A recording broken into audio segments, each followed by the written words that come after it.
Perigo na escola. Registrada hoje a 7ª tentativa de rapto de crianças em unidades municipais de educação de Florianópolis. Prefeitura e segurança pública adotam medidas para evitar os crimes. Tráfico internacional de drogas em Itajaí. Com auxílio de um cão farejador, a Polícia Federal apreendeu um ônibus com cerca de 180 quilos de cocaína e crack. Suspeita de cartel. O Ministério Público cumpre vários mandados de busca e apreensão em residências e postos de combustíveis de Joinville. 5 pessoas suspeitas estão proibidas de deixar o município por decisão judicial. Um dos empresários envolvido foi preso por porte ilegal de arma de fogo. Greve em Santa Catarina. Funcionários dos Correios continuam parados. Florianópolis, Itajaí e Jaraguá do Sul são as cidades com mais atraso na entrega das correspondências. Já no sul do estado, os mineiros é que cruzaram os braços. 5 empresas não abriram as portas hoje. A paralisação pode afetar também a produção de energia em Santa Catarina. No esporte, Figueirense sai na frente na briga pelo título do estadual. O Alvinegro venceu o Criciúma por 2-0 na primeira rodada do quadrangular. O Band Cidade desta quinta-feira já está no ar.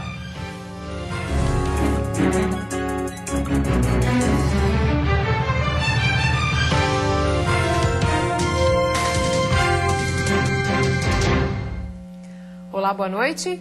Boa noite. Pânico entre os pais da capital. Subiu para 7 o número de tentativas de rapto de crianças em unidades municipais de ensino de Florianópolis. A polícia procura por 2 mulheres que tentaram cometer o crime hoje em uma creche da capital.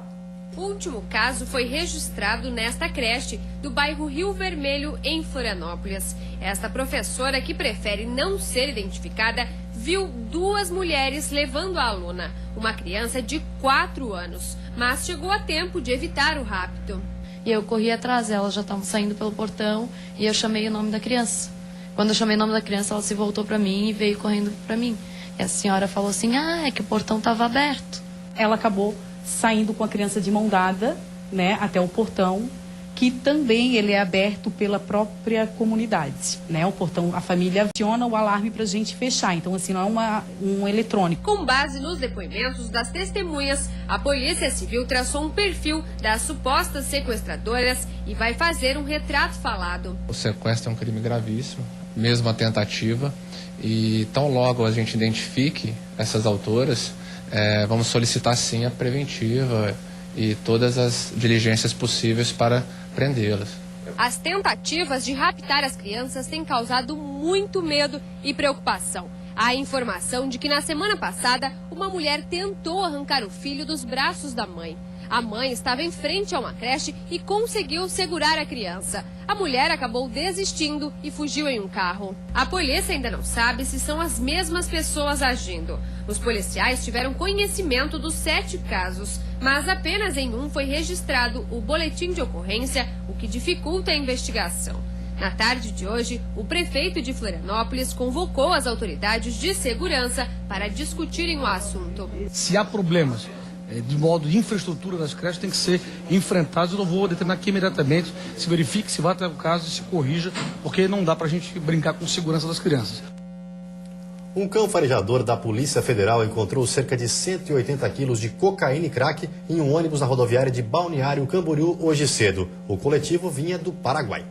A droga foi localizada durante uma visita de rotina dos agentes federais ao terminal rodoviário. Nós estamos realizando um trabalho já rotineiro, através do cão farejador, que detecta a substância entorpecente em alguns pontos, né, sujeitos à possibilidade de nós encontrarmos substância entorpecente, especialmente em estação rodoviária. O ônibus saiu de Assunção e tinha como destino a capital de Santa Catarina. A Polícia Federal vai investigar agora quem seriam os compradores desta droga em Florianópolis. Ao todo, 180 quilos de cocaína e crack foram apreendidos. Os entorpecentes estavam divididos em mais de 170 tabletes. O material foi encontrado preso ao chassi do coletivo. Nesse caso, o cão, através do seu operador, o policial federal, fez a fiscalização, fez a vistoria, inclusive no bagageiro, mas nada localizou. Mas em seguida, até prosseguindo as diligências, e o cão fiscalizando ali próximo ao local, ele detectou algo suspeito, quando então chamou a atenção dos policiais sobre a possibilidade de haver algo realmente acondicionado embaixo do veículo, próximo ao chassi, né, quando então a droga acabou sendo localizada. De acordo com a Polícia Federal, Esta é a maior apreensão de cocaína dos últimos 12 meses. 2 motoristas paraguaios foram presos e vão ser encaminhados ao complexo penitenciário da Canhanduba, em Itajaí. Os passageiros do ônibus foram liberados. O cão farejador Rick é o único que faz este tipo de trabalho para a Polícia Federal no estado. O cachorro deve ser utilizado nas operações para combate às drogas durante a Copa do Mundo. As polícias militar, rodoviária federal e estadual divulgaram o balanço das operações realizadas durante o carnaval. Durante os 6 dias de folia, mais de 100 motoristas foram flagrados dirigindo alcoolizados. A Operação Alegria da Polícia Militar prendeu 80 pessoas. 31 foram flagradas dirigindo alcoolizadas. Em Balneário Camboriú, a base da Guarda Municipal foi atacada por cerca de 100 vândalos. Um guarda ficou ferido e 5 pessoas acabaram presas. Nas rodovias federais, embriaguez e excesso de velocidade. A PRF flagrou 75 motoristas embriagados, 23 foram presos em flagrante. Na BR-101, um radar móvel registrou um veículo de autoescola a 121 km por hora, 40 a mais do que o permitido no trecho. Em outra ocorrência, um veículo invadiu um posto de gasolina às margens da BR-101, em Balneário Camboriú, e destruiu uma bomba de combustível. O motorista teve ferimentos leves. Nas rodovias estaduais, pelo menos 7 pessoas morreram em acidentes. Na madrugada de domingo, em Abdon Batista, no meio-oeste, na SC 456, 2 pessoas morreram. Em São Joaquim, no sábado, um acidente também acabou em morte. O motorista dirigia uma caminhonete que saiu da pista e capotou na SC 114. No domingo, um caminhão-tanque de Itajaí, que transportava 20 mil litros de querosene, tombou numa curva da SC 405 na capital. O combustível ficou espalhado na pista. O motorista teve ferimentos leves. De acordo com o balanço divulgado, mais de 6 mil motoristas foram flagrados em excesso de velocidade nas rodovias estaduais. E a seguir, Polícia Civil abre inquérito para apurar a morte do taxista no começo desta semana no norte do estado. E ainda cerca de 400 integrantes do Movimento Sem Terra invadem uma fazenda no meio-oeste do estado.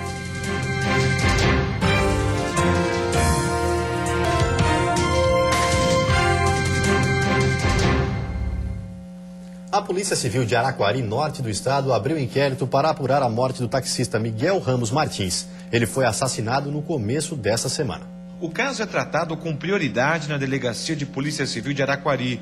Investigadores já começaram a fazer as primeiras apurações para tentar chegar aos autores da morte do taxista Miguel Ramos Martins, de 48 anos. A hipótese mais provável é que se trate de latrocínio, que é o roubo seguido de morte, mas outras linhas de investigação não estão descartadas. Pelo fato da carteira da vítima ter sido subtraída, não conseguimos encontrá-la no local, a gente não descarta essa hipótese do latrocínio, porém trabalhamos com outras hipóteses também de homicídio qualificado por motivo torpe, o fato de não ter dado possibilidade de defesa à vítima, ou a traição também, pelo fato de ter sido atingido pelas costas, da forma como os golpes foram efetuados. A vítima foi encontrada morta dentro do táxi. Peritos vão coletar impressões digitais e amostras de materiais genéticos no veículo para poder confrontar com possíveis suspeitos. A Polícia Civil vai intimar os colegas de trabalho do taxista para levantar informações sobre a rotina de Miguel Ramos Martins. Os moradores da rua onde ele foi assassinado também serão chamados para depor. O laudo cadavérico, que vai ser anexado ao inquérito, deve ficar pronto em 10 dias. Foram 25 perfurações pelo corpo do taxista. A polícia acredita que os golpes tenham sido desferidos com um punhal. A profundidade dessas lesões, a princípio, seria um objeto de 2 gumes, um objeto de curto, como um punhal ou um canivete, Então, a princípio, tudo indica que seria um instrumento como um punhal.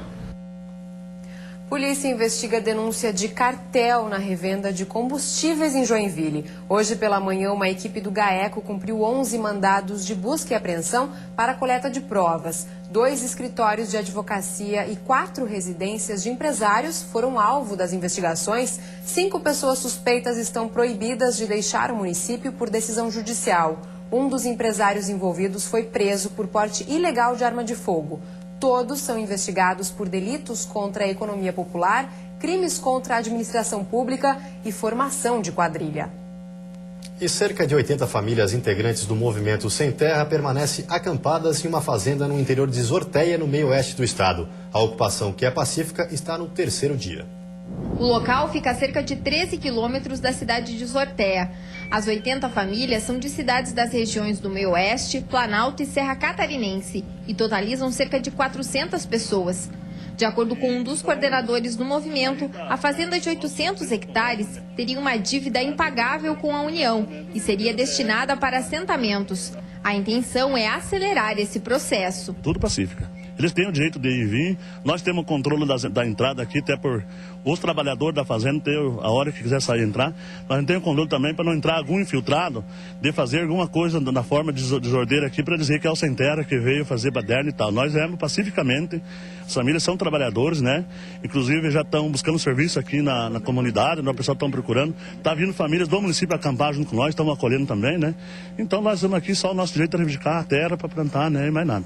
Eles têm o direito de tirar a soja deles, os maquinários deles, a hora que eles quiserem. Aos poucos, todos estão construindo barracas no local. A família de Andrelina, há 8 meses, faz parte do movimento. A esperança é ter aonde morar definitivamente. No futuro, né, para os filhos, né, porque trabalhando sempre de empregado nunca vai para frente, né, sempre é para comida, nunca dá para comprar uma casa, né, não, para ter um futuro para eles, né. Os integrantes do movimento já entraram em contato com a Superintendência Regional do INCRA e aguardam uma resposta da Justiça confirmando ou não a área como destinada para a reforma agrária. Uma audiência com todas as partes deverá acontecer, mas ainda não tem data prevista. Durante a tarde, membros da Secretaria de Saúde do município estiveram no local.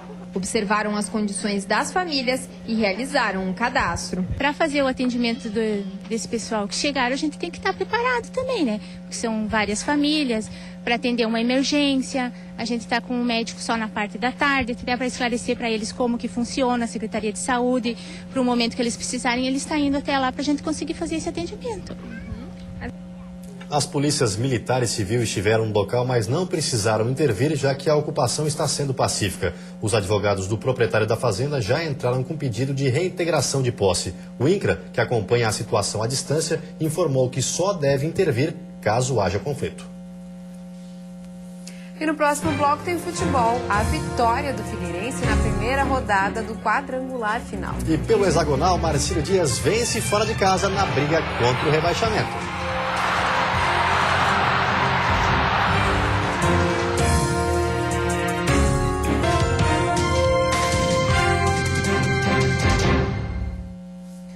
A colheita e a venda do pinhão estão proibidas no estado até o início de abril, quando a comercialização é liberada. Quem for pego descumprindo a norma está sujeito a multa e vai responder a um processo administrativo.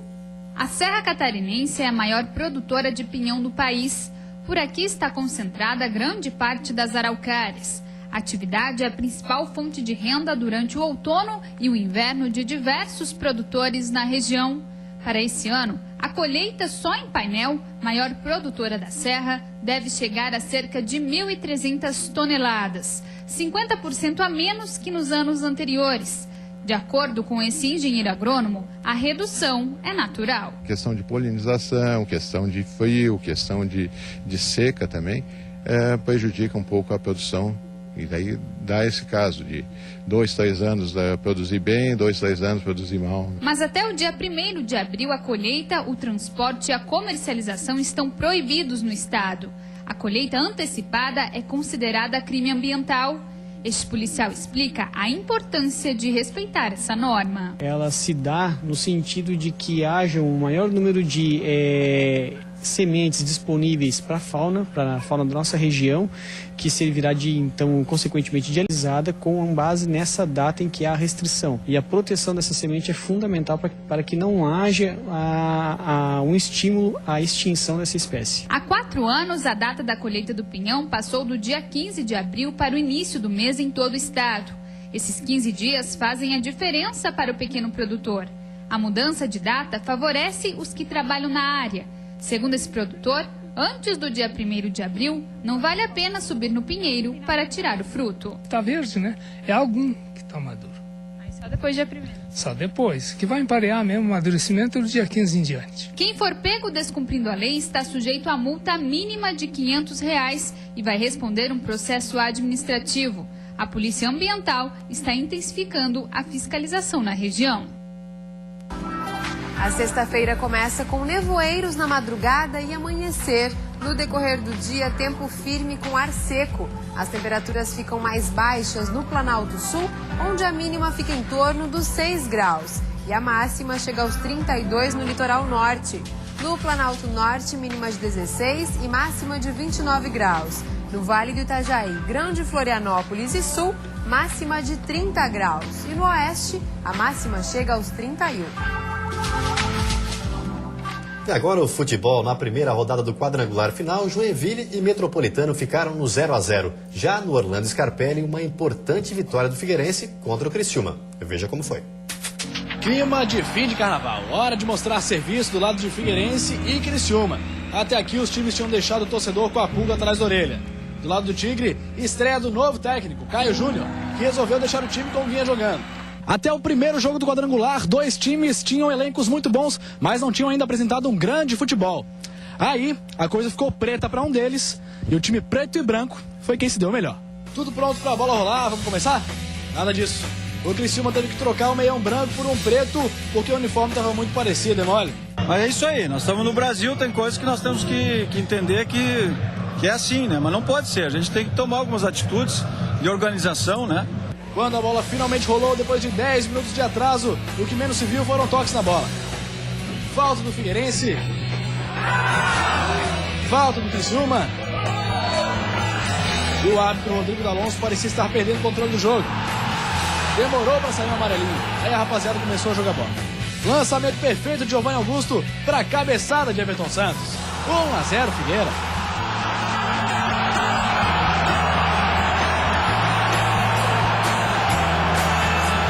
O Criciúma tentou responder logo no início do segundo tempo. João Vitor ficou cara a cara com o Volpe, que fez uma defesaça. Só que o Figueira também não parava. E além do Everton Santos, que tinha feito o gol, o Marcos Assunção estava muito bem, como sempre. E o Ricardo Bueno estava com vontade de sobra. Se fosse para sair mais um, tinha que sair desse conjunto aí. E foi assim. Marcos Assunção cobrou escanteio, Ricardo Bueno tentou e no rebote, Everton Santos fez o segundo dele e do Figueira. O Criciúma não desistia e a bola até chegou a entrar, mas o juizão tinha dado falta no lance. E pra dizer que deu tudo certo pro Figueira mesmo, só faltou entrar essa bola do Marcos Assunção. Mas ficou por isso mesmo. Figueirense 2, Criciúma 0. Infelizmente não conseguimos, mas agora levanta a cabeça, até porque tem 2 jogos em casa e dentro de casa a gente é forte e a gente espera o nosso torcedor aí também nos ajudar para que a gente possa vencer os 2 jogos em casa. Você estrear em casa é importante? Poxa, é importante, mas contra um grande adversário a gente tem que valorizar essa vitória justamente porque não foi contra qualquer equipe, foi contra um grande adversário e uma vitória, volto a repetir, consistente. E pelo hexagonal, que vai decidir os 2 times rebaixados, Juventus e Brusque empataram sem gols em Jaraguá do Sul. Já em Ibirama, vitória do time visitante.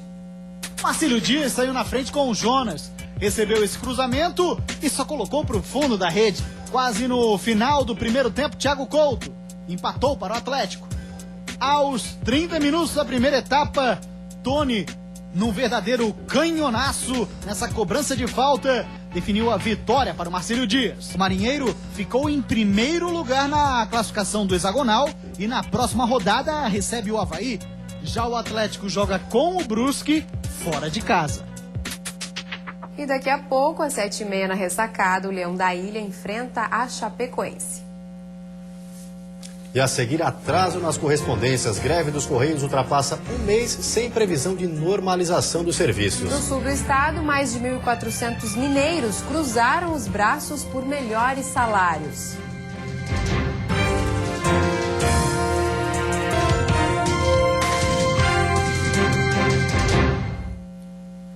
A defesa do presidente afastado da Assembleia Legislativa, o deputado Romildo Titon, ingressou hoje no Tribunal de Justiça com um agravo regimental. A medida é contra a decisão monocrática do desembargador José Trindade dos Santos, relator da denúncia do Ministério Público Estadual contra os 46 indiciados na Operação Fundo do Poço. Agora, o desembargador responsável pelo afastamento de Titon tem prazo de 5 dias para se posicionar. Caso contrário, o agravo será apreciado pelo órgão especial do TJ, composto por 25 desembargadores. A próxima sessão está marcada para o dia 19 de março. 1.400 mineiros entraram em greve hoje pela manhã no sul do estado. As 5 mineradoras que estão fechadas representam cerca de 50% da produção estadual. Na mina Cantão, em Treviso, nenhum dos 140 funcionários foi trabalhar hoje. Do local são extraídos quase 3 toneladas de carvão todos os dias. A greve interrompeu os trabalhos em pelo menos 5 mineradoras no município de Treviso e Siderópolis. Ao todo, mais de 1.400 trabalhadores já aderiram ao movimento. A principal reivindicação é um percentual maior de reajuste salarial. Os trabalhadores não aceitaram a proposta de 1,44% de aumento real. A reivindicação dos trabalhadores hoje são, além de algumas cláusulas sociais, são 10% de ganho real. Isso que os trabalhadores estão reivindicando. Por isso que nós estamos parados.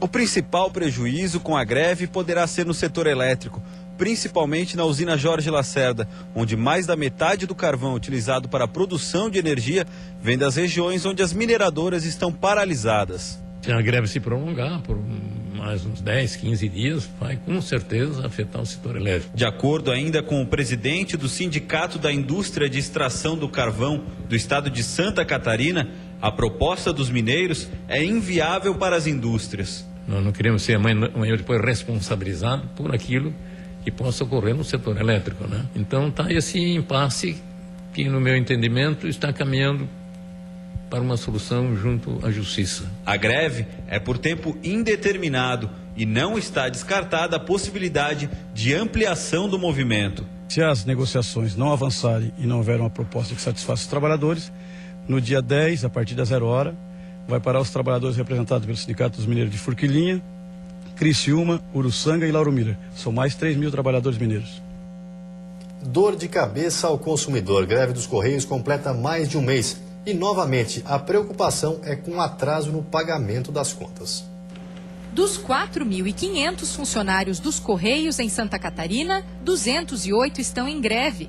Apenas 4% do total, mas prejuízo suficiente para atrasar a entrega das cartas, já que, segundo a assessoria de comunicação, a greve é localizada e atinge com mais intensidade algumas regiões. Temos feito muitos plantões aos sábados, nos domingos e até no carnaval último a gente trabalhou no sentido de diminuir esse efeito para os nossos clientes.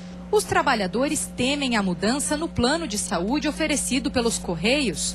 O atendimento, que antes era feito pelo setor de recursos humanos, foi terceirizado em todo o país. Uma proposta chegou a ser oferecida, mas foi negada pelos grevistas. Descontarmos apenas 7 dias de greve e compensando os outros, pondo em dia a carga.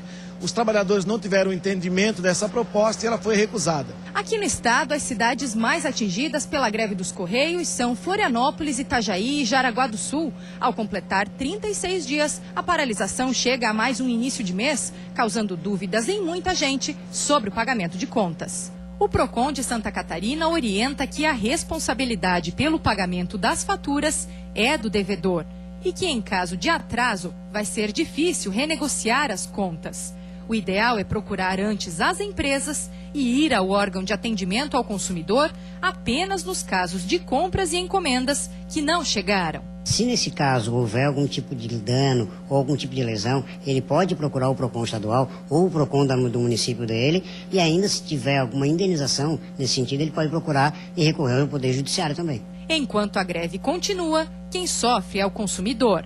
Fica atrasado mesmo, fica difícil para pagar as contas depois atrasado. Não é uma coisa que ajuda, né? A gente só lembra que tem uma conta para pagar quando ela chega pelo correio. Não é sempre que a gente lembra de pegar na internet, principalmente cartão de crédito, essas coisas. PTU, que não chegou ainda em função disso, e a gente tem que estar correndo atrás para deixar as contas em dias, porque senão depois se torna um prejuízo muito maior. Vamos ver como está o trânsito ao vivo aqui na capital. Na sua tela, imagens das pontes que fazem a ligação entre a ilha e o continente. O movimento é bastante intenso nos dois sentidos, mas principalmente para quem deixa a ilha. Mais à frente, na BR-282, a via expressa, lentidão para quem vai em direção à BR-101. Na capital faz 24 graus nesse momento. E você fica agora com o Jornal da Band. Uma ótima noite a todos e até amanhã. Boa noite, até amanhã.